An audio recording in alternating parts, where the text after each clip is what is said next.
But Dad, isn't it time for illegal ham in the face? But bro, where's the banjo? Some Cleveland sports shows try to give you hot takes, but only one can give you a big old piece of hot ham. Welcome to Illegal Ham to the Face. Talking all Cleveland sports. And don't forget our Fat Boy Tuesday, where we also ham it up with some fun food topics. Without further ado, let's serve up some ham. Here are the Ham Boys, Fatty and Big Bri.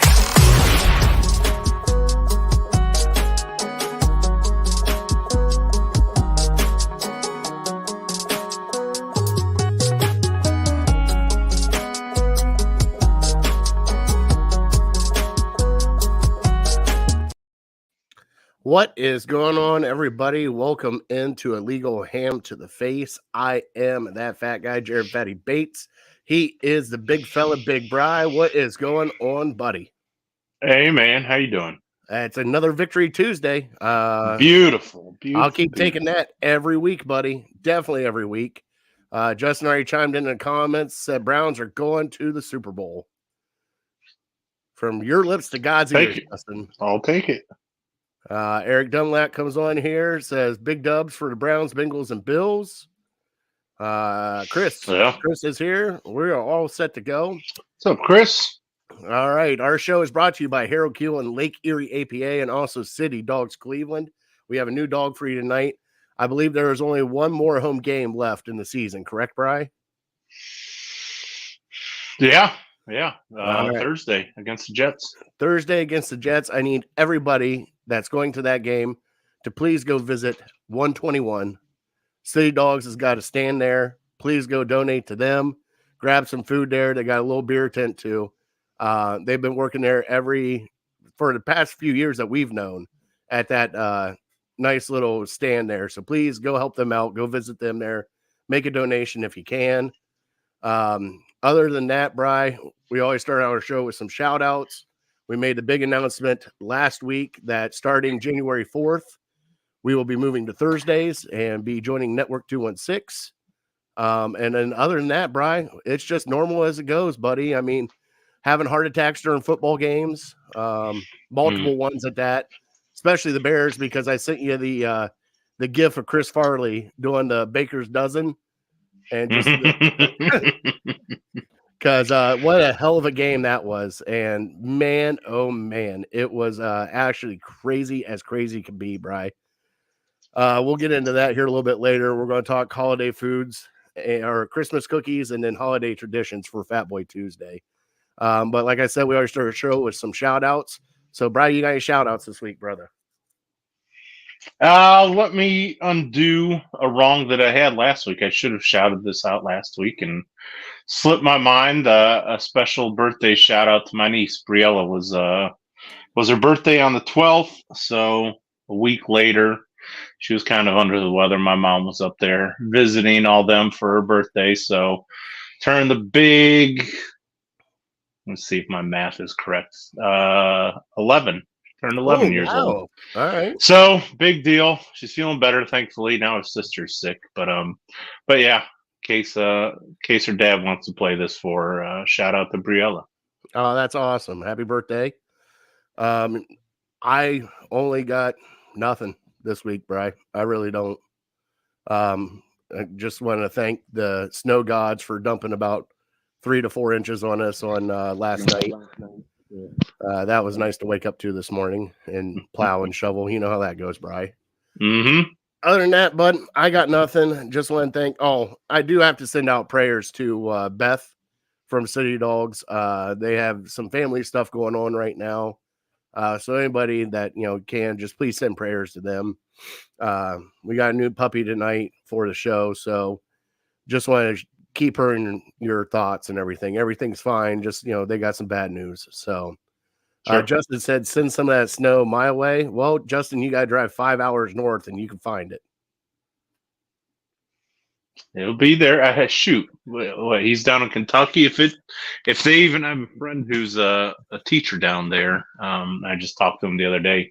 He tells me that if they're even calling for snow the night before, they'll cancel school. So. Man, I'm jealous. I know. I'm telling you, like even like a chance that it might snow. All right, call it all off. Everybody shut down.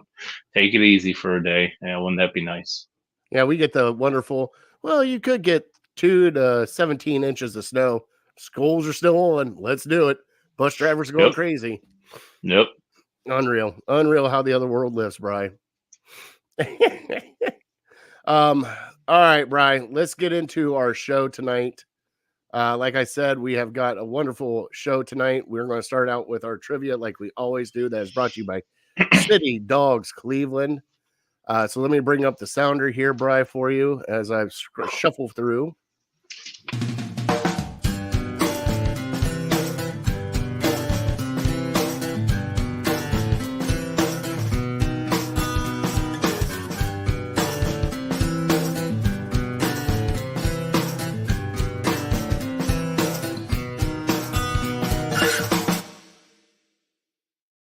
And this week from City Dogs, we got a wonderful puppy for you. This week, puppy's name this week, Bri, let me put up the scroller down here at the bottom, is Topaz. All right. Now, Topaz is a playful puppy, and I got to bring up my notes here. I had them all saved up. Let's see here. Brand, and over here to the photos, and boom, look at that beautiful puppy. Topaz is a gem. This sweet brindle short stack is all about affection. Her main priority when she is out for walks is soaking up all the pets and belly rubs that she can. She was on the shy side when she first came to the kennel, but she has really opened up into a spunky, happy lady. She enjoys romping around in the yard with a rope or a toy and taking a long walk together. She has manageable, moderate energy level and nicely attentive to her people. She also knows how to sit, takes treats gently, and uses to keep her kennel tidy. She's estimated to be around 3 years old and weighs 45 pounds. She is starting to feel a little stress and frustration in the kennel life, and she is looking for her forever home. So please, there's the picture right there. If that dog's not adopted by that picture right there, I don't know what to do. Please go adopt Topaz. We have everything scrolling down here at the bottom for City Dogs Cleveland. What a beautiful puppy that puppy is, Bri. What a wonderful time to give a puppy a new home.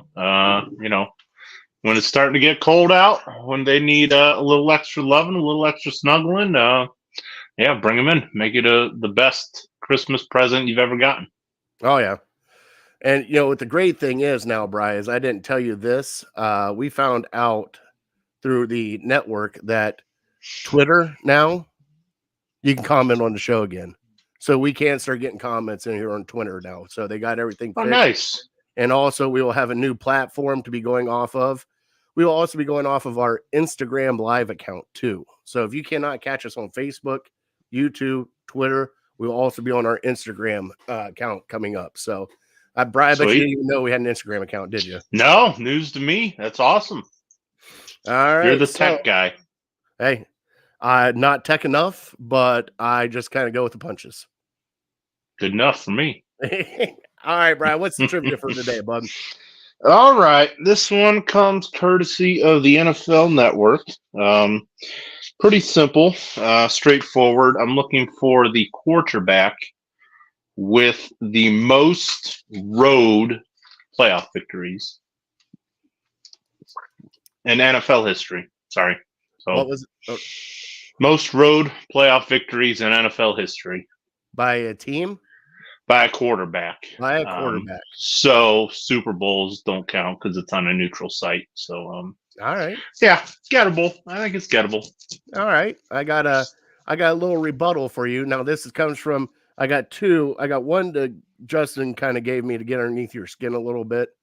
Because it's got to happen. It's Justin. Sure. He said Baker Mayfield becomes the first visiting quarterback ever with a perfect passer rating, 158.3 at Lambeau Field. So a year ago, a couple years ago, he broke our hearts in Lambeau Field, and now he's with Tampa and has a perfect passer rating. And then the other one is a rebuttal trivia for you, and you can answer this if you got it. Joe Flacco is the first quarterback with 300 pass yards in back-to-back wins since who? Since which Browns quarterback? Mm-hmm. You want an answer right now? If you got it, if you don't, the first name that came to my mind without thinking too deep into it would be Derek Anderson. oh boy, we got to go back further than that, Bri. Milt Plum. That's way back there, buddy. Wow. No, kind of goes in the theme with the way this team has been playing this year. Brian Sipe was the last quarterback with back-to-back wins. Sure. Over 300 yards. And guess what? Cardiac kids. And that's what we're kind of going through right now with this freaking Browns team, Bri. Oh, yeah? Oh, this Browns team. All right, let's get into the Cleveland headlines just to bump the music and get Chris all excited, and we'll start talking about the Browns, buddy, because I'm excited. Yeah, let's do it.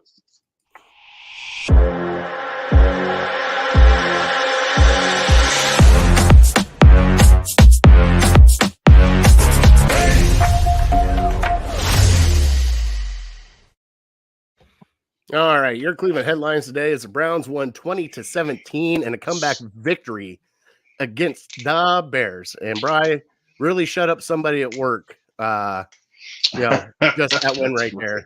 He said he would be on here tonight. I gave him the link to come in and take his lumps. I don't know if that will happen. Can only comment on Twitter if you're verified. Well, that stinks. What the hell? That's all right. Who's verified nowadays? I don't know. We'll just BS. go with it. So the Browns won 2017, comeback win. They were down 17-7 going into the fourth quarter, and then all hell broke loose. 13 points in the fourth quarter. Touchdown pass to Amari Cooper, Njoku with great showing. And I texted you at the end of the game, this team's going to kill me. I mean, you watched this game and you had Joe Bitonio go out of this game. Harris got hurt. Weipler came in for a little bit, or Weipler or whatever his name is. Came in for a little bit. I mean, our offensive line is in shambles. We have no running game right now. And you know something, and we're still pulling these out. And it's not the defense has held their own. They've done what they could. But, man, Joe Flacco, like I told you, just after the fourth quarter, he was just slinging it. He didn't even care. And, man, oh, man, what an exciting time it was. That pass to Cooper was absolutely amazing. And I'll tell you what, that little hesitation, that pass in Njoku to get us within field goal range there and get us a little bit closer was one of the probably best passes I've seen in a while, standing in the pocket, just giving Njoku another split second to get open. And, Bri, this team, I'm starting to feel that this team is a team of destiny, Bri. This season could have gone 900 different ways after Chubb and Watson went out and all the other injuries, and it hasn't. I even brought up about Stefanski winning Coach of the Year. I believe it's deserved, being 9-5 with all the adversity and the injuries that the Browns have gone through to be at this point right now, as a detriment to him and Andrew Berry for filling holes and finding pieces. But I want to get your take on it, Bri. I mean, do you think Stefanski should win Coach of the Year this year? Yeah, I don't see why he couldn't. He, at the very least, he should be in the discussion. Just looking back to what the team went through last year, and not having their starting quarterback for 11 weeks, and then coming back this year, and you don't have your starting quarterback for who knows how many weeks it's been this year. They could have packed it in, and they could have just said, it's not our year, but he gets these guys motivated, and he has found a rallying cry for all these guys to kind of rally around and to have each other's backs and to keep fighting no matter what. So he deserves a ton of credit. The reason I kind of hesitate maybe a little bit is just because the resurgence this defense has made, and you wonder, how much really is it Stefanski? Is it Jim Schwartz and what he's done for this defense? Is it them just finding lightning in a bottle with Joe Flacco for a couple games and with PJ Walker getting you a couple wins? Now, with those guys, Stefanski definitely deserves a ton of credit, but yeah, you just don't really know how much he has its hands in what actually happens on the field. We've been fortunate, plain and simple. We've been fortunate and not going to apologize about it. And this defense is something special, especially when they're at home. And they had another monumental performance this week. They, 17 on the scoreboard, but they really only gave up 10 points to a Chicago Bears team that was kind of coming on. People were talking up Justin Fields again and DJ Moore again and how great they could be together. And we stymied them. And to only give up 10 points at home, I don't think you can ask a ton more from your defense. And I don't even know if it should have been 10. It seemed to me like Myles Garrett might have got held on that touchdown pass that Fields kind of squabbled out of there to find Kmet in the corner of the end zone. That should have been a sack or at least a 10-yard holding call. But I digress. This team is special, and whether it's Stefanski, everybody that takes the field, even the backups, the third string guys, they all deserve credit because I feel like it is a total team effort. And Flacco struggled in this game. We saw it through the first 3 quarters, basically, but man, did he come on in the fourth quarter. And like I said, with Deshaun and the Ravens game, it doesn't matter how you start. It's about how you finish. And, he came on, he made the plays he had to make in crunch time, and he got us the win. So it's almost like I take the Men in Black flashy light thing and just forget completely about the first 3 quarters and interceptions, turnovers, whatever. And just, all you want to talk about is that fourth quarter and how spectacular he was and how spectacular those receivers were, particularly Goodwin finally getting the deep bomb, Cooper on the touchdown, just finding a way to stay in bounds and make that catch. And that's not a given. A lot of guys, it was like you were talking before we came on here, that window was so tight that sometimes it's hard to concentrate on the ball coming through between 2 guys that are diving for it. And he did it, and he stayed up on his feet, and he ran it in. And then Njoku, what more can you say about a guy who a lot of people, including me, were demanding more from after he got that big contract. And, up until the last month, maybe 6 weeks, I feel like he's kind of fallen short of that. But man, he's been our go-to guy the last few weeks at least. Yeah. And it's just crazy. Like, even Chris comes up here with our defense, said this defense is awesome. I think I saw a stat that we forced 3 and outs 30% of every drive. It's just unreal. And we're 7-1 now at home, I think it is, or was it 7-1 or 6-1? I guess it would depend on how many home games we have this year. I don't know if we have 8 or 9. But, I think we have 9 this year. So it's 9, so we're 7-1. 7-1 at home, Bri. Unreal. And like you said, what the good teams do. This defense is a different animal when we're at home too. Crazy. Yeah, Casey's in here now. Casey said 7-1. Our first Twitter reaction of the night, which is nice. Eric asked us a question, which we'll get here a little bit later. Eric, I started. I'll ask Bri later. Bri, we got to talk about the wide receivers and the weapons we got right now. Njoku had 10 catches for 100 yards. We had another Cooper over 100 yards. Cedric Tillman has started showing up and making some big catches. I was kind of questioning this wide receiver group, but if they get to their spot, it looks like Flacco is just going to dart them, and they just got to get to their spot. When they're off their spot, though, that's when we get a little questionable with Flacco and his passing ability. That's when we start getting the interceptions and start doing some crazy stuff. Like you said, the one tight window, he threw it in through the hands, through the arms of a linebacker, and it hit Tillman right in the stomach. Tillman didn't even think it was coming to him. Hit him right in the stomach and caught it. If that guy would have just reached his arms a little bit, he would have intercepted that pass, or it would have hit him in the face. We'll see what happens. But it's crazy to think that this offense just turned a light switch like that in the fourth quarter, and it took off. And like you said, the defense just played outstanding, especially with everybody that was out. We're on our 4th and 5th safeties. Ronnie Hickman played. And who was the other guy that came in and played? DeAnthony Bell. DeAnthony Bell with the interception there at the end. Cornerbacks, Greg Newsome playing good. Mitchell is the top-rated cornerback right now, Bri. Wow. Like, unreal. We have 3 of, like, I think it's the top 5 rated cornerbacks right now. It's just unreal. It's unreal how this defense is playing and what they're doing. And even when you're down a guy, like you said, somebody comes in and steps up. Like Hickman just played like he was a stud. Like he's been there the entire time and he was breaking up passes. I think Walker was out and JOK. I can't say enough about JOK. Like I know they gave Delpit an extension. JOK has been almost, dare I say, besides Myles Garrett, one of the cornerstones of this defense with the way he plays.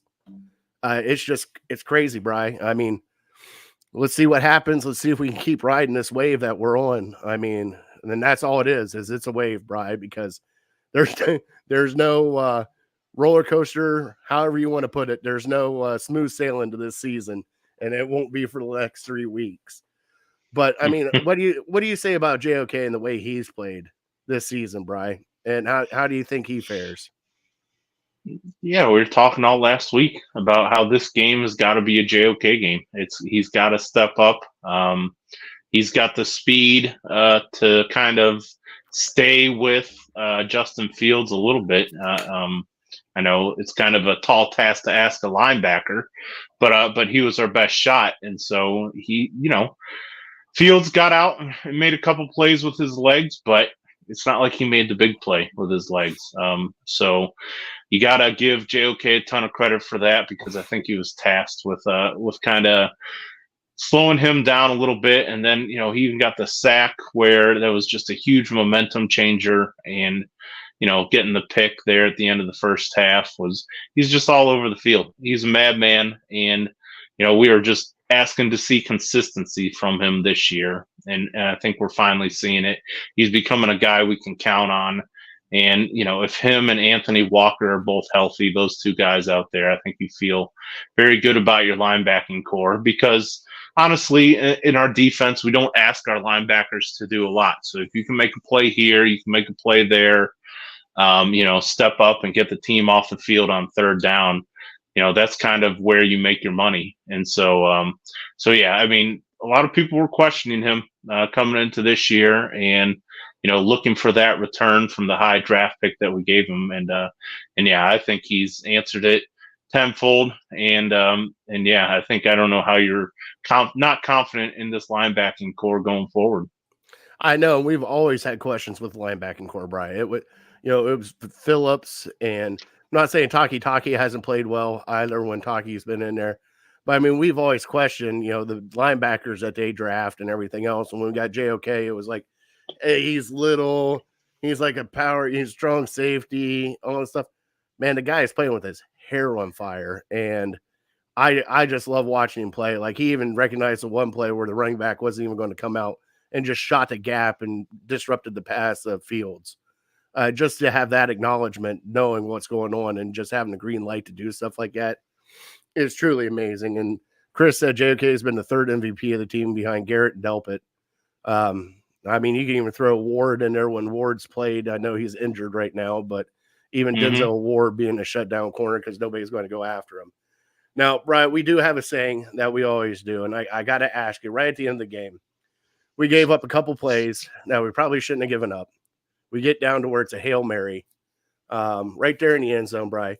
I got to ask you, how puckered was your butthole when that pass was up in the air and almost caught in the end zone, Brian? Because I jumped up, I saw it batted down. I'm like, yes. And I saw, was it Mooney get his hands on it? I'm like, no. What a crazy play that was. I wasn't super nervous, to be honest, because it just all happened so fast. And you figure it's a Hail Mary for a reason. You don't expect them to complete it. So I'm feeling good. And then, yeah, see it swatted down, to see the ball like bounce all over the place. I'm telling you, it was happening so fast. I didn't have time to process it and be like, oh my goodness. And then they show the replay and you realize how close it really was. Like it was in his stomach. All he had to do was just cradle it and we'd lose the game. So, but again, it goes back to, There's something about this team. They find ways to win by hook or by crook. They get it done, and balls. There's a great example. Balls are bouncing our way, and whether it be a missed kick on the other side, whether it be a pass that barely gets through the tightest of windows. Something is bound to happen. Kind of like I bust your chops with the Michigan Ohio State stuff. It can only go one way every single time for so long. And I mentioned Michigan, he started drinking again.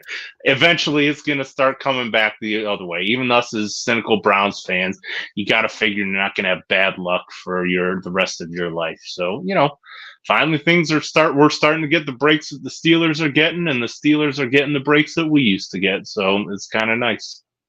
Well, Bri, you got a beer ready? All right. Do we have to keep putting these on? Somebody on this team deserves a massage. All right, here we go. Jose Cotto has finally chimed in.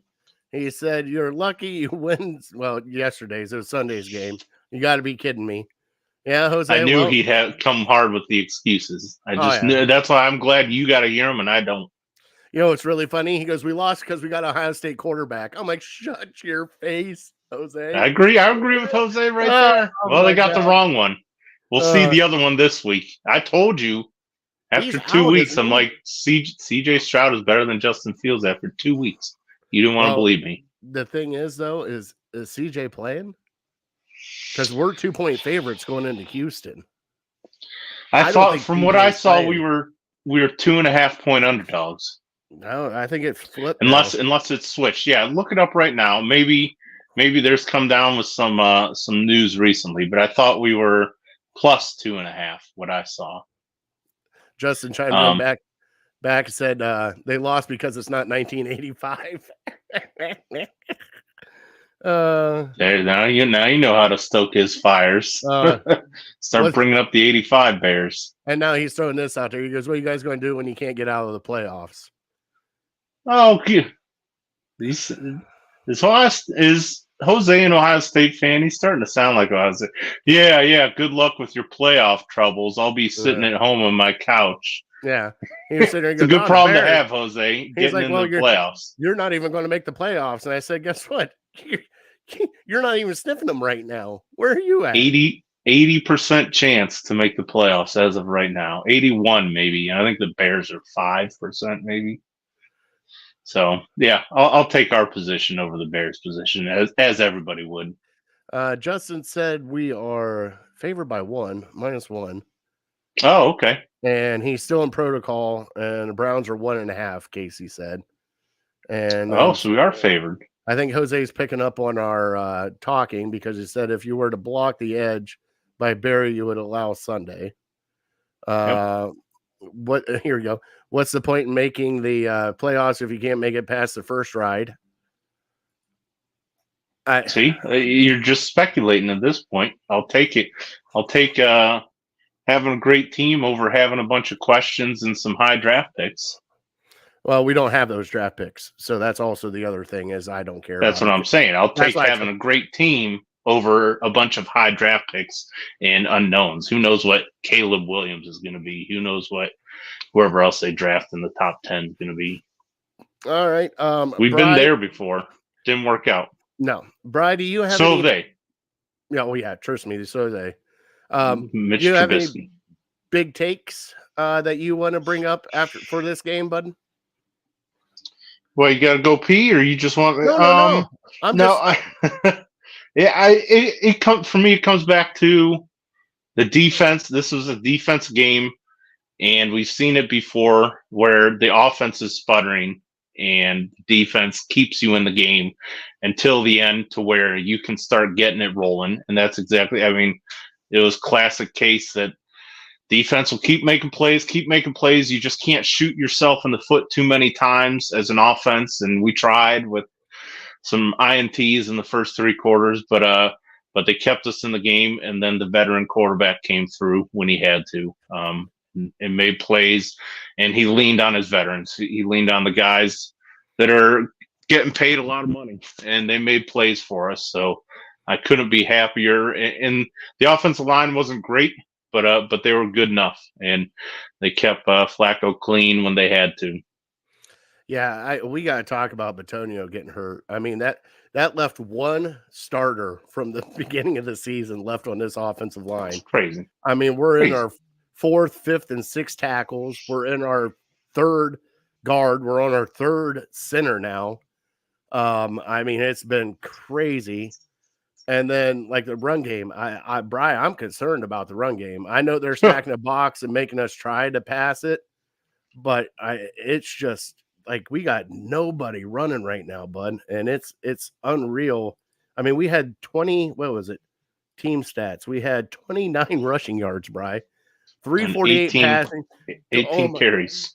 Good God! So less than 2 yards a carry. We got to do something better than that, bud. Like that can't cut it. It's atrocious. Yeah, it's atrocious. That's just unreal.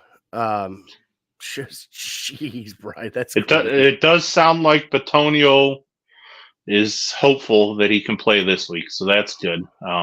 Because to lose a player like that, the leader of your offensive line. I mean, after all we've gone through already, that would just be, man, that would be a tough pill to swallow.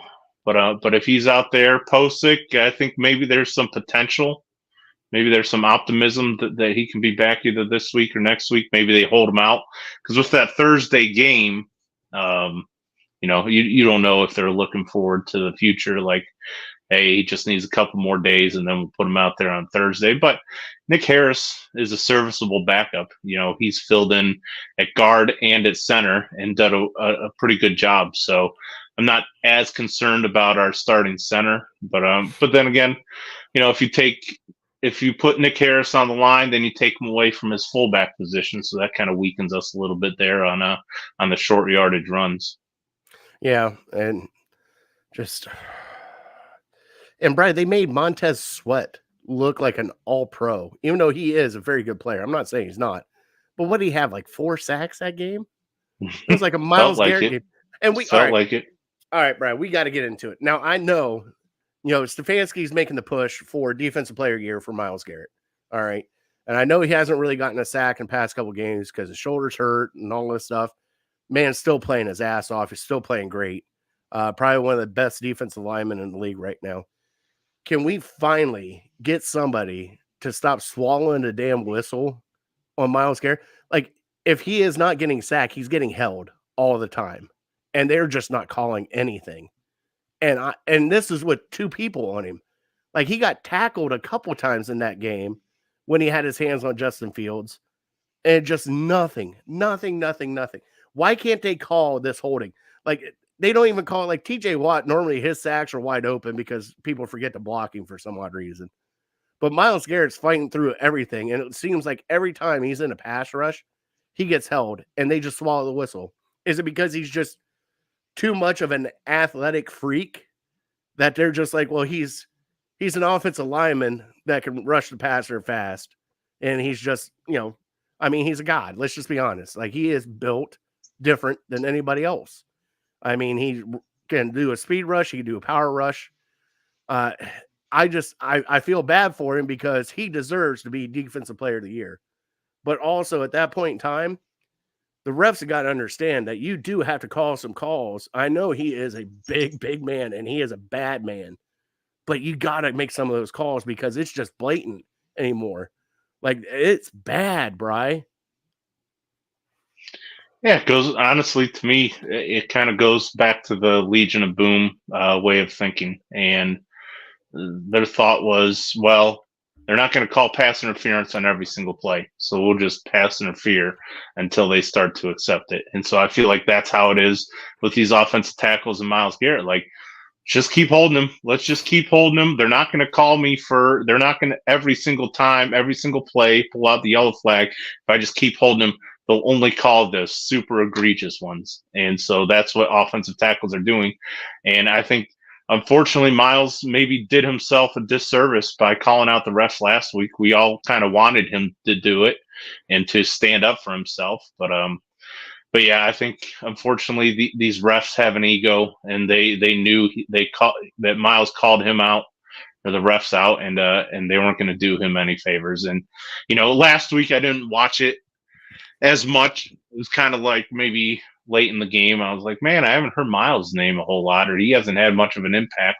So you start paying attention to that a little bit. But then this week, I mean, for sure, it was clear as day. Once you started watching it, you're hearing him in his press conference say that he's getting held left and right. So you're like, all right, maybe I'll keep an eye on that this week. Maybe I'll take a look at it and see how bad it is. And like I mentioned the other, 20, 30 minutes ago about Chicago's only touchdown, Myles Garrett had Fields in his grasp, and you can see the offensive tackle pulling his jersey. And it might not have been a terrible, terrible hold, but at the same time, that goes from maybe a 8-10 yard loss to a touchdown. So that's a huge play. So, it's just, I don't know what the right answer is. As a fan, you're frustrated as hell for him. And it's like, how could Myles Garrett, what is it? Is it 4 weeks now he's been held without a sack? Yeah, but he had the one on the 2-point conversion, but they're not going to commit that as a sack because it was like a 2-point conversion. But yeah, I mean, it's been that way, but it seemed like he had probably 3 on Fields if he wasn't, like, he was right on Fields half the day. I know a couple that he was right in there on that either Fields just squirmed out on him a little bit, or like you said, he got held and kind of tackled. It's just crazy. It's just crazy. And Fields is a hard guy to get down. To give him some credit, he's a squirmy guy. He's a ultra athletic dude. So he's like Lamar Jackson. You saw how Lamar Jackson changed the game on Sunday night with one play, how he squirmed out of a sack and then extended the play. So Fields is kind of cut from the same cloth. But Myles found ways to affect the game in other ways. That play he made where he kept the containment on the run and got the guy for like a 5 or 6 yard loss. That was a huge play. And so, just because it might not show up in the stat book, he's still majorly affected the game, even though he's, who knows, 70, 80, 90%, whatever you want to call it. He's not close to being 100%, and he's still getting it done. Yeah, and we got to get everybody healthy, Bri. I think that's our biggest goal the next few games. Get some people healthy that need to get healthy, and see where this run can take us. I mean, we got the Texans, the Jets, and the Bengals left, Bri. And right now we're 9-5. We're in the driver's seat in the wild card. We're in the 5th spot in the wild card. We can clinch a playoff spot this week. They've already said all we got to do is win, Bri. Take everything else out of it. You just go out and win your games. You win your games, you're in. And that's all there should be to it. And this team can do it. I believe this team can do it because guess what? It's crazy. But this team, like I said, there's a destiny and they play together for each other. And it's just, they're having fun, Bri. Even when they're down 14 points, they're still having fun. This team is something special, Brian. I didn't think it at the beginning of the season because with all the injuries and, I told you that, I'm normally the group, on your side, like you're always like, they'll be okay. We'll just keep. And normally I'm like a guy like Eeyore going, dude, they suck. What's going on here and all that stuff. But they got me believing and I'm loving every bit of it. And even Chris said right here, 20% of your salary is on IR right now. That's crazy. That's a crazy I'm surprised number. It's not higher, to be honest. And we'll see what happens. Bri, let's get into our players of the week, Bri. Let's go with, and also one more quick shout out. Dustin Hopkins. Can't say enough about that guy. Man, oh man, just makes his kicks. Did you see the interview with him and Bojorquez afterwards? One of the greatest things ever. They interviewed Dustin Hopkins and Bojorquez. They're like, Dustin, what do you do for the team? And blah, blah, blah. He goes, well, I kick the kicks. And Bojorquez goes, I hold his balls. One of the funniest lines I've ever heard in my entire life, guy. Loved every minute of it. But let's get into your offensive player of the week, bud. You go first, bud. Who's your offensive player of the week? Well, it's going to be hard. I know what Flacco did, and I don't want to diminish his primetime moments, but Njoku, because I've been hard on him in the past and demanding a lot from him, and I feel like this was this was that Kelsey game. This was that Kittle game that I've kind of been asking from him, and he stepped up and he made plays with the ball. There were a couple times there, but it wasn't really his fault. Like be 3rd and 12 and he's running a 5-yard cross and they're throwing him the ball. But so that's why he's got 10 catches for only 100 yards. But the big plays that he had to make, he got us into field goal range at the end of the game. He's making plays after the catch, and he got over his drops that he had earlier in the year, and he's tucking the ball and he's just turning up and running, even though they're starting to catch on to him trying to jump over guys. You saw that. My wife turned to me and goes, "What the heck was that?" And I go, "Well, let me break it down for you. Let me explain what he was trying to do. It didn't look great, but yeah, he's turning into a top 10 tight end, maybe borderline top 5 tight end right before our eyes, and we just need it more consistently. But these last couple games have been something very special for him."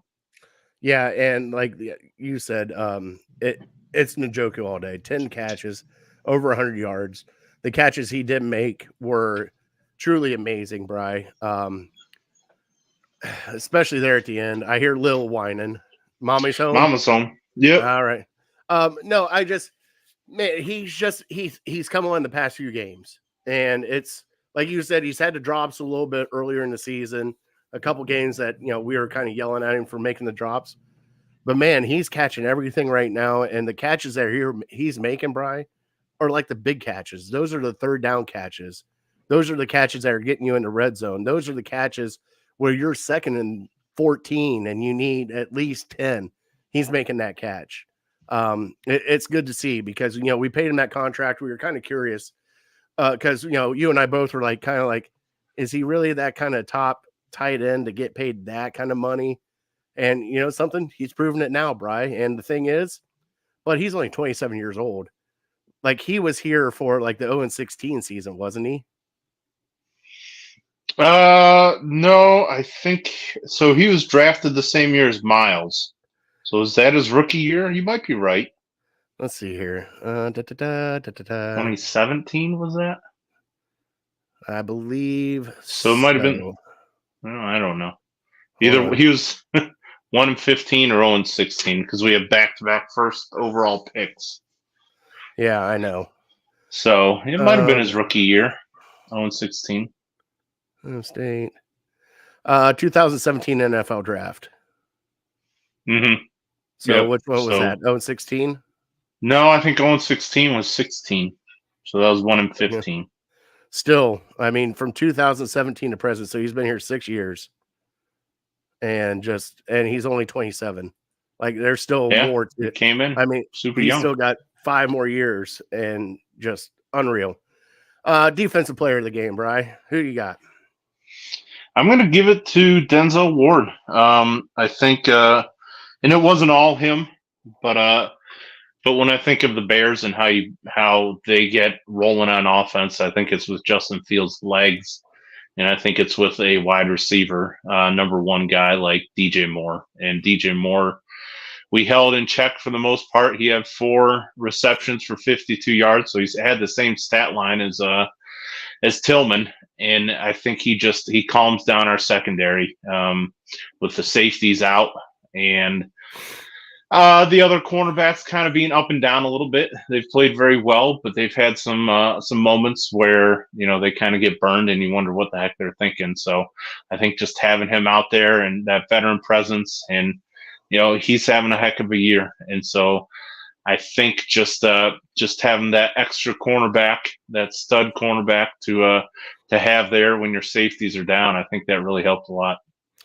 Yeah, and having him back is it's a game changer because nobody's going to throw his way. I'm just glad he's healthy. That shoulder's healed up a little bit.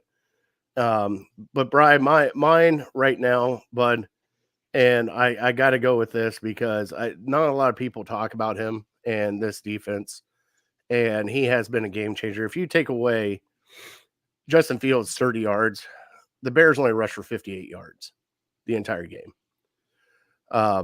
And Dalvin Tomlinson is the one guy that has helped with that. And I'll tell you what, that big man can eat and he's made some big plays for this team.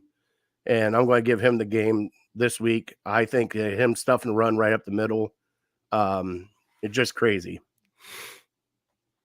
Let me give a special shout out to Alex Wright. Also, I thought he played his ass off. He made some impact plays, and it's kind of fun to see some of these Andrew Berry draft picks that you're wondering, like, man, are these guys ever going to contribute to this team? You know, they're starting to show up, and unfortunately, it's taken some injuries for them to get the opportunity, but they're given the opportunity and they're making plays. So yeah, I thought his effort deserves a shout out for that.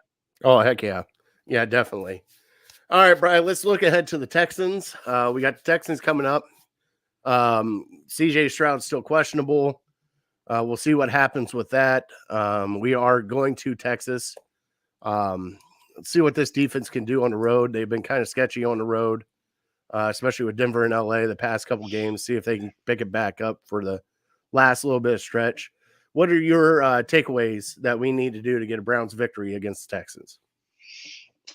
Yeah, as the Browns probably are, I'm assuming that Stroud is going to play, even though this is not an ankle, this is not a shoulder, this is not a oblique injury. This is a pass fail. This is either he clears protocol and he can play, or he doesn't and he's not playing, so he can't like tough it out. But yeah, I'm anticipating he'll play, and so that puts the strain on our back end, because their passing attack is something special for this year. Now they're down a guy who really made a ton of plays for them, and Tank Dell, but I think they get Noah Brown back and they got Nico Collins, so maybe not household name guys, but guys that have made a ton of plays for them this year. So I'm looking at slowing down the passing game, and it's going to put a lot of pressure on our cornerbacks again, because our safeties are still very unproven and very unexperienced. And so,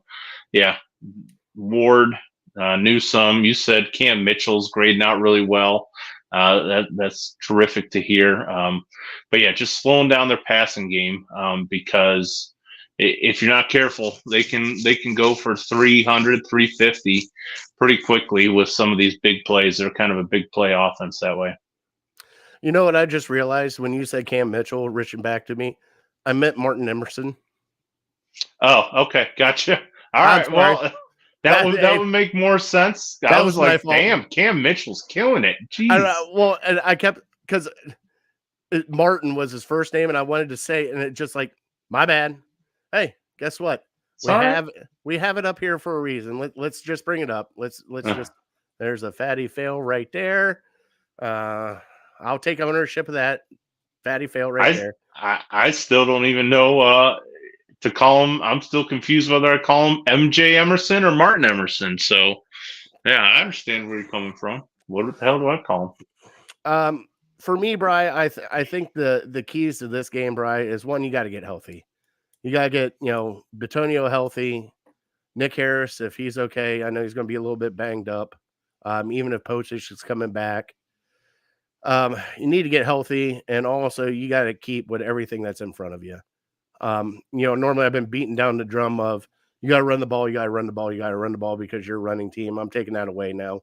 You just got to take advantage of the plays that are right in front of you, whether it be a screen, whether it be a deep ball, or however it turns out. And Brian, we definitely have got to do something about the turnovers. I know that Flacco has, made multiple turnovers over his time here. If we could just limit those to one turnover, would be nice. That way we're not giving free shots in our own area or, red zone for them. And then last but not least, Bri, I think the people that need to step up for this team, and it's hard to say it, but I think this might be the Myles Garrett game with CJ Stroud. A lot of eyes are going to be on this because CJ Stroud is probably going to win Rookie of the Year, right? It's going to be close to it. I would think so, unless somebody really tears it up these last couple games. And, a lot of eyeballs are going to be on this if he plays. And I'm not saying Myles Garrett hasn't shown up. Myles Garrett is great in the run game. He's great all over the defense. I need Myles Garrett to get back to the sacks again because for some odd reason, defensive player of the year, they're looking at sacks. And you and I both know it. That's normally the key component that they look at. They don't look at anything else. And right now, I think he's like 6th now on the sack list. But if he keeps being this dominant, there's no stopping him from being defensive player of the year, and he deserves it, Bri. He really, truly deserves it this year. He's put this team on his back. He knows what he's done this year. And up until he got hurt with that little shoulder injury, Bri, he was on pace to make something great. I mean, it was going to be 20 sacks. It was going to be something fantastic. So just got to get him back on track, Bri. Get him some opportunities, get in there and disrupt everything. Well, just to reiterate what you're saying with the turnovers, I think we've lost the turnover battle how many times this year and still won the game, and I feel like that's eventually got to catch up with you. And so, I don't blame it all on Flacco, these interceptions, because I think, with his experience, he's so smart. He can read the defense and he can know, okay, what are they playing? Where am I throwing it to? And so, like you brought up earlier, he's taking the snap and he's throwing it to a spot, and he's trusting that the wide receiver will get to that spot. When they don't get to that spot, we've seen a couple times they get picked off. I think Mark Sanchez actually did a nice job of pointing that out on the one where the guy was supposed to cut between the linebacker and the safety and kind of flatten out the route. And he kind of went behind the safety, and the safety just stepped up and got it. So, and then we saw with the slant a couple weeks ago where he got knocked off his route, and Flacco's taking the snap and he's throwing it right to the spot because he knows, he knows what we all know, that he doesn't have a ton of time. And he's got to get rid of the ball quickly. And he's still as good as he's looked, and the plays that he makes us forget that he's still relatively new to the Stefanski offense. He has some experience in a similar system, but he's still learning. So, his passes, his numbers kind of make him look a little better than what he's comfortable in the system. He's still kind of, one read and throwing it to a spot. So if we can limit those turnovers, and, even if he can just get a little bit more comfortable with trusting that the guys are going to be there, get that chemistry going between the quarterback and the receiver, I think you'll see the turnovers start to go down. And then the other thing I was going to bring up was the Texans rushing game, because it's surprisingly been pretty good this year. And it wasn't the guy that everyone thought, Dameon Pierce, has kind of struggled. It's been Darryl Singletary, and Singletary is really, came out and he gave him a shot in the arm this past game with a couple nice runs in overtime. And so, it's going to be tough. You got to account for the passing game, but you can't forget about the rushing attack because they will burn you with some big plays there. So it's an up and coming offense. And so I think our defense, especially knowing how we play on the road, we kind of struggle a little bit more on the road. So I'm hoping the defense is ready for this test, because they're going to have the work cut out for them. And if we can hold them under 20 points, under 24 points, I feel pretty good. But if they start getting some of these big plays, I think it'll be a shootout. Yeah, I kind of agree with you on that one too, Bri. Let's go into our score prediction. I'll go first this week, Bri. Sure. This is Stroud doesn't play. We'll go against Case Keenum, and Case Keenum knows the offense, which is the other thing that kind of stinks about this. Bri, this game scares me a little bit. I want to pick the Browns, but I'm going to do two scenarios. If CJ Stroud plays, I could see the Browns losing this game by either a touchdown or 3 points, because I'm still leery about our defense on the road. If CJ Stroud doesn't play, then I see us winning by either a field goal or a touchdown. So it's a coin flip either way, but I'll pick the score anyways. I'm going to say 27 to 21. Either way.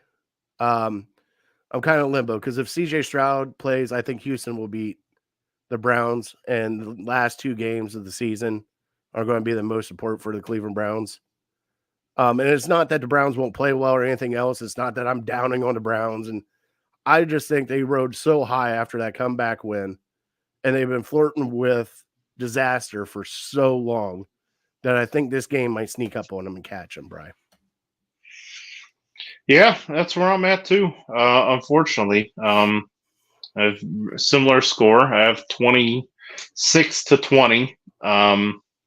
It kind of feels like the Seattle game to me, to where it's like, yeah, we've been so fortunate for a few weeks, the last couple of weeks, and everything's not everything, but it feels like a lot of the big stuff are going our way.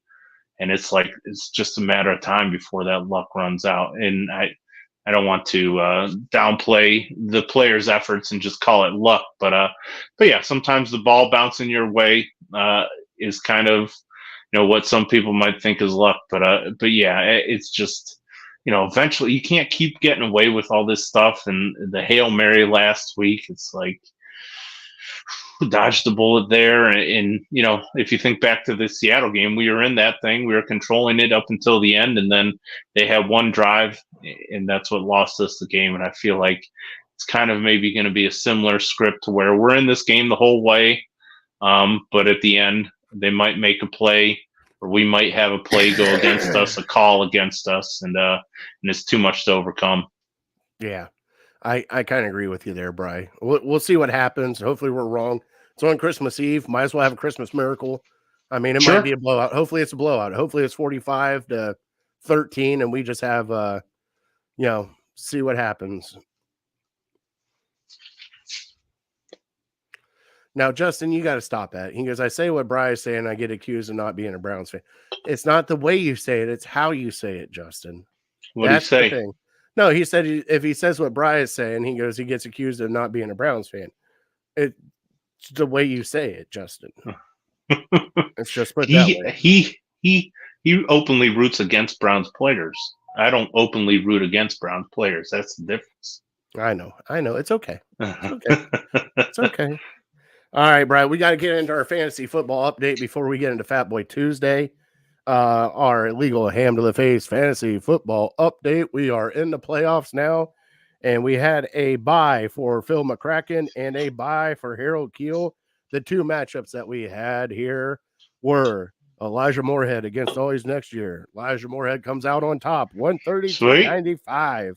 Wow. Also, we had Expanding versus Honky Cat. Expanding wins 139-117. Wow, that's an upset. We have Phil McCracken versus Elijah Moorhead and Harold Kheel versus Expanding. And we will see who the championship is after this week, Bri. Sweet. Crazy. And it took for me, bud, James Cook. That's what for me. You had James Cook. My goodness, he had a big day. Well, at the time, Joe Bear had Trevor Lawrence going, and I had James Cook going at the time, and one more other. I think I had one more. Oh, McBride, the tight end. Oh, yeah, he's a stud. And I still had Devontae left to play, and him and I were like neck and neck the entire time. And then I looked, and James Cook just went off, and I was like, "Suck it, Trebek." They were doing whatever they wanted on the ground game. Loved it. Loved every minute of it. Well, Bri, this might be our last time playing this sounder, Bri. Because come the new year, it will be a different sounder. It'll be a different voice probably on it. What you guys don't know is next week we might not have a show. We might have a show. I'll be semi-vacation. It's holidays and everything else, so we're going to try to maybe do a Friday show and we'll let you guys know. Stay tuned to our social media. But, Bri, here we go. Getting a little nostalgic. It's been 3 years of this. You ready? And now it's time for Fat Boy Tuesday. Which will soon be Fat Boy Thursday, but we're still going to be talking Fat Boy stuff. And this Fat Boy Tuesday, we are talking holiday traditions, Bri. All right, some favorite holiday traditions that you got going on with your family, how you guys celebrate Christmas, New Year's, just how everything goes into that. I know you like to spend time with your brother, your family. I do the same. This year, we're doing a little special trip with our kids.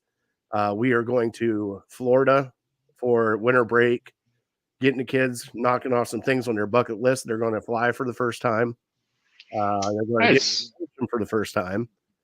And the great thing is what my wife doesn't realize is I am super excited about the food because it is a seafood heaven down there, Bri, and I love and I can't wait. I can't wait. I started looking up restaurants.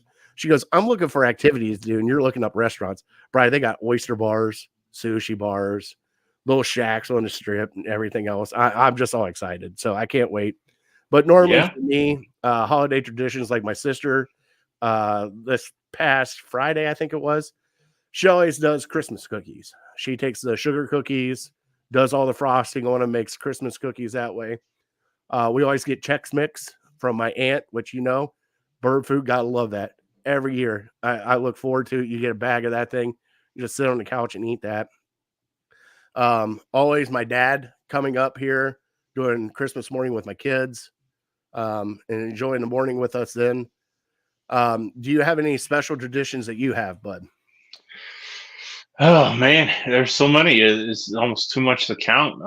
Yeah, like you said, Christmas cookies. We did ours this past Saturday. My wife had her mom over, some in-laws, and her nephew, and I think we were up to maybe 10 or 11 of us decorating the cookies, making all sorts of stuff. We didn't quite get as much done as we usually do. But that's always something that I know she looks forward to, and I kind of get excited about it now as well. It's a whirlwind going. We both come from large families, so you got to hang out with your mom's side, you got to hang out with your dad's side, and all well, kind of spending time with one another. Going to my mom's probably Christmas morning, going to my brother's out in Chicago the following weekend. And then, we've kind of stopped celebrating Christmas on my mom's side because we do the big cabin trip down to Hocking Hills in the middle of January. So that's kind of our Christmas celebration for a whole weekend down there where 40 of us pile into a cabin. So that's just it's kind of nice because it's kind of worked out to where, okay, this is the big holiday for my dad's side, and we spend a lot of time with them at Thanksgiving, and then with my wife's side at Christmas, and then in January with my mom's side. So it's pretty awesome. We get to see a lot of loved ones. Yeah, I don't know if we have anything like other than the Christmas cookies. I go to my aunt and uncle's Christmas Eve after going to church, and usually suck down a couple bourbons, have some appetizers, and just kind of hang out, maybe play some games. So, and all that might be changing come next year with not staying up too late with a little one. But yeah, it's a magical time of year, and it's a time where you want to spend time with your loved ones, and every minute you can get with them is something special. Yeah, I remember growing up as a kid. It was like clockwork. We would always do my mom. We would always do New Year's with my mother, so that was our Christmas. So we would travel to Lima, do New Year's Eve and all that stuff, do Christmas that kind of weekend. And then Christmas for us, it would always be about 4, 5 o'clock in the evening. We would go over to my grandmother's house, open up gifts with my grandmother and grandfather, with all my cousins and everything. And then we would go to my great Aunt Donna's house and get the extended family, everybody together. And then it was just, between the kids, the card games, the white elephant gift packages. Mm-hmm. They would have Santa Claus there. You'd sit on Santa's lap, the gag gifts and everything else that they give. It's just a great time. And I love the white elephant exchange, especially when you get your package. You're like, do you want to trade it or do you want to keep it? Oh, let's trade it. See what we get. It's always fun. But for us, the most thing I do miss about Christmas is just the playing of cards. My family is a huge card family. whether we playing euchre or Hazy or hand and foot or canasta or whatever it is. Uno. God, we were playing Uno Flip this past weekend. That's an evil ass game. Just playing cards, sitting around the table and just talking and just enjoying yourself. And it's just Sure. that's always been one of my favorite things to do, Brian. And I try to instill that with my kids because, like I said, we play Uno, trying to introduce them to different card games too. So that's kind of like my biggest holiday tradition is just playing cards with my family. Because at that point in time, you're just sitting around a table, just enjoying yourself and just having a conversation while you're, playing and just laughing, just straight up laughing. Jocelyn, my sister's here now. She said all the memories. I mean, it gets to the point where, like your mother calls you a motherfucker. And then like your grandma because you're an asshole. It gets a little evil sometimes, but it's always fun. Sounds like it. So, um, you got any more traditions, or you want to get into our top 3 cookies, buddy? Yeah, we can make our way to cookies. All right, let's get into cookies.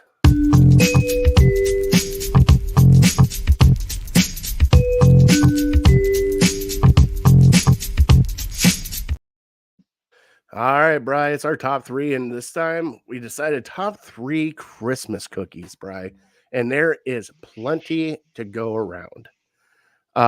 I will go first if that is okay with you. Please. My number 3, Bri, is the sugar cookie with the Hershey Kiss right in the middle of it. Cannot go wrong with that cookie. I don't care who you are because what I like to do is take that Hershey Kiss right out the middle, chew it first, and then take a couple bites of the cookie to mix it in with that. So we'll go with that.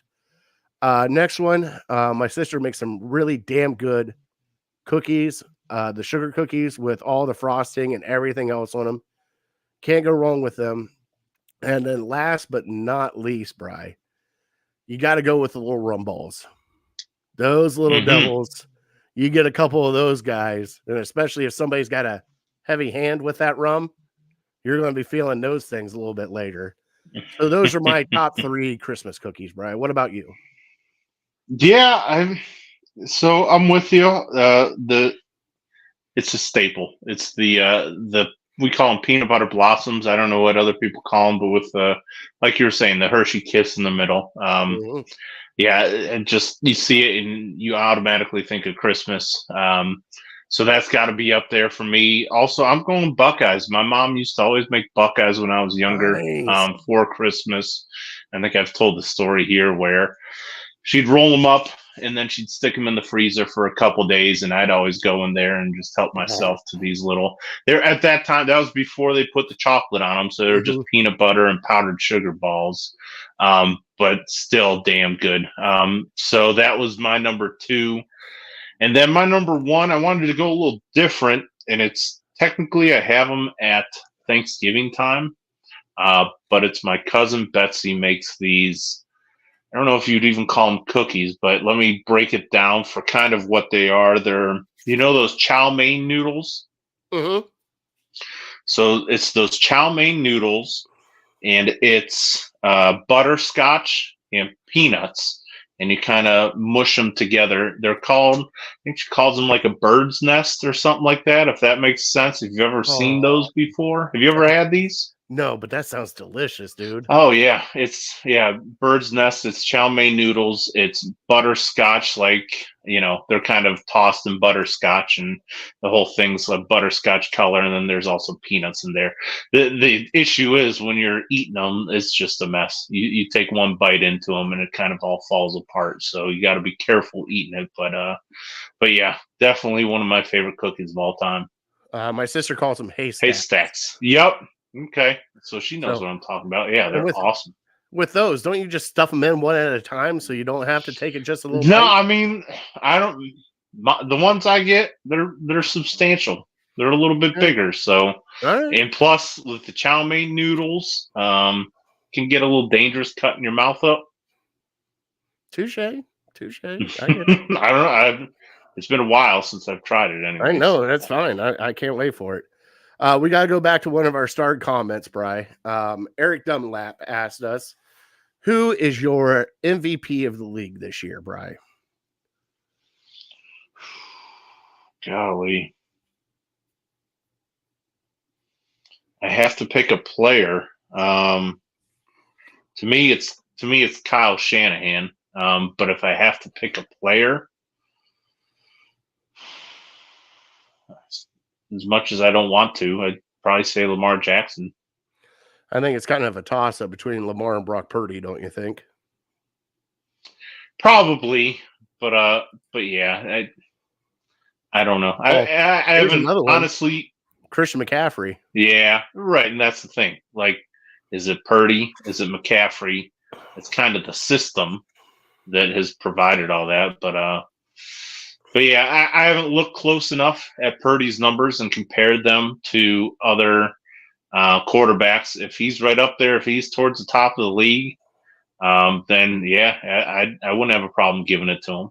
I don't think he'll get it because, Mr. Irrelevant seventh round pick kind of came out of nowhere. Everyone just chalks it up as him being a system guy, but I don't know. If his numbers are there, give it to him. Just like Tom Brady. Holy shit, Bri. Look at that. He could be the next Tom Brady. You don't know that. Oh my he God. could be. Well, not when you get your ass kicked like the Browns kicked his ass the last time they played. So we're just going to talk up to that. All right, Bri, let's finish up trivia. You had trivia for me. What was that trivia? Well, yeah, good segue right there. The NFL quarterback with the most playoff road wins in NFL history. Now, I know Tom Brady has the most playoff games played, correct? Sounds correct. I don't know for certain, but sounds right. The thing that gets me, though, is a lot of those were at home. They weren't away. Okay.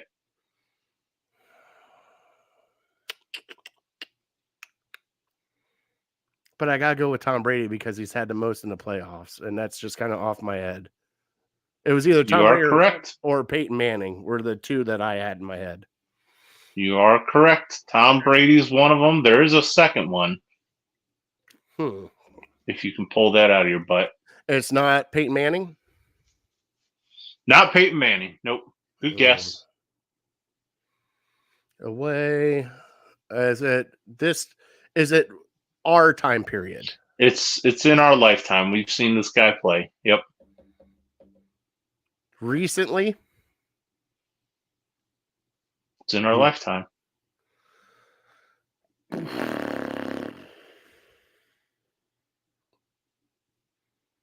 Oh, bro, you suck. Joe Montana? Not Joe Montana. Nope. Dang. Good guess. Ooh, McNabb? No, that's also a good guess. That's a really good guess. To how many NFC Championship games? Not Michael Vick. Rodgers? He was up there, I think. So Brady had 7, and then the next closest guys were 5, and it was like Rodgers, it was Eli, it was Roethlisberger. I think they all had 5. There's still one that had 7. Was it Brett Favre? Not Favre. Oh, Brian, this is crazy. And you're probably going to say it, and I'm going to kick myself when you say it. Mm-hmm. All right, go ahead and say it. Who is it? You're overthinking it. I can't overthink it, bud. Like, You're overthinking it. We've talked about this guy a ton today. It's not Joe Flacco, is it? Joe Flacco. Shut your face. 7 road playoff wins. So, I mean, when it comes to the playoffs and going on the road, you should feel pretty good about him having it to helm. God, that's awesome. Him and Brady. One. Yep. I thought maybe you saw it, but I guess not. No. God, that's amazing. Mm-hmm. Great job, Brian. That's a great trivia, bud. Kudos. Very timely. Very timely. All right. We hope. Well, we'll see what happens here coming up. So let's wish everybody a Browns victory on Christmas Eve. Wake up Christmas morning to a great day. On behalf of myself and my family, and probably Brian, his family also, I'm not going to speak for him, but we want to wish everybody a happy holidays. Safe travels if you're traveling anywhere. Enjoy the time. Be with your family. We also want to say thank you to our troops, first responders. I know some of you can't make it home for Christmas, but don't think that we don't think about you all the time. We want to thank you guys for everything you guys do for us. We really do. Other than that, Bri, do you want to give a little happy holidays? Yeah, that's God bless you. God bless your family. God bless America. Happy holidays to all. All right. Well, I'm that fat guy. We are definitely uncorked and unloaded. And hopefully everybody has a Browns victory. Merry Christmas. We will see you guys. Like I said, stay tuned to our social. We'll let you guys know if we're going to do a Friday, like a New Year's Eve kind of bash. We'll see what happens. But if not, you don't see us next week. We'll see you in the new year on a new time and same channel. So catch us then. Everybody have a great night. See you.